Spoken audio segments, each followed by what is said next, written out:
കലാമേളകളുടെ ആവേശവുമായി പരപ്പനങ്ങാടി ഉപജില്ലാ സ്കൂൾ കലോത്സവം നവംബർ 3 മുതൽ 5 വരെ വള്ളിക്കുന്ന് CBHSS വള്ളിക്കുന്ന് ക്യാമ്പസിലും പരിസര പ്രദേശങ്ങളിലുമുള്ള 10 വേദികളിലുമായി നടക്കുമെന്ന് ഭാരവാഹികൾ വാർത്താസമ്മേളനത്തിൽ അറിയിച്ചു. 80ഓളം സ്കൂളുകളിൽ നിന്നായി 4000ഓളം വിദ്യാർത്ഥികൾ വിവിധ കലാരംഗങ്ങളിൽ കഴിവ് പ്രകടിപ്പിക്കാനെത്തും. സംഗീതം, നൃത്തം, നാടകം, സാഹിത്യം, ശാസ്ത്ര സാഹിത്യ രചന തുടങ്ങിയ ഏകദേശം 350 ഇനങ്ങൾ ഉൾപ്പെടുത്തി 3 ദിവസങ്ങളിലായി മത്സരങ്ങൾ നടക്കും. നവംബർ 3 രാവിലെ 9 മണിക്ക് കലോത്സവം ഔപചാരികമായി ആരംഭിക്കും. ഉദ്ഘാടന ചടങ്ങിൽ വിദ്യാഭ്യാസ വകുപ്പിനെയും പഞ്ചായത്ത് മുനിസിപ്പൽ പ്രതിനിധികളെയും അധ്യാപക രക്ഷാധി പ്രതിനിധികളെയും ഉൾപ്പെടുത്തി വിപുലമായ പങ്കാളിത്തം പ്രതീക്ഷിക്കുന്നതായി സംഘാടകർ അറിയിച്ചു.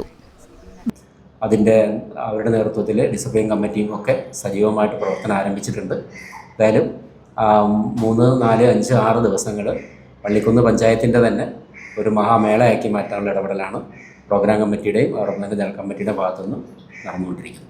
3-ാം തീയതി വൈകുന്നേരം 3 മണിക്ക് അത്താണിക്കലിൽ നിന്നും വിളംബര ജാഥ ആരംഭിക്കും. ഭിന്നശേഷിക്കാർക്കായി പ്രത്യേക മത്സരങ്ങളും സംഘടിപ്പിക്കുന്നുണ്ടെന്നും സംഘാടകർ പറഞ്ഞു. വാർത്താ സമ്മേളനത്തിൽ ഉപജില്ലാ വിദ്യാഭ്യാസ officer P. Bindu, school HM V. സന്ധ്യ, കലോത്സവ കമ്മിറ്റി ഭാരവാഹികളായ KK Sudheer, PK Sinu, KK Shabeer Ali, KP Vijayakumar എന്നിവർ പങ്കെടുത്തു.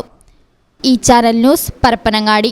നടക്കാവിൽ hospital academy of paramedical sciences, നടക്കാവിൽ ഹോസ്പിറ്റൽ ബിൽഡിംഗ്, വളാഞ്ചേരി, മലപ്പുറം.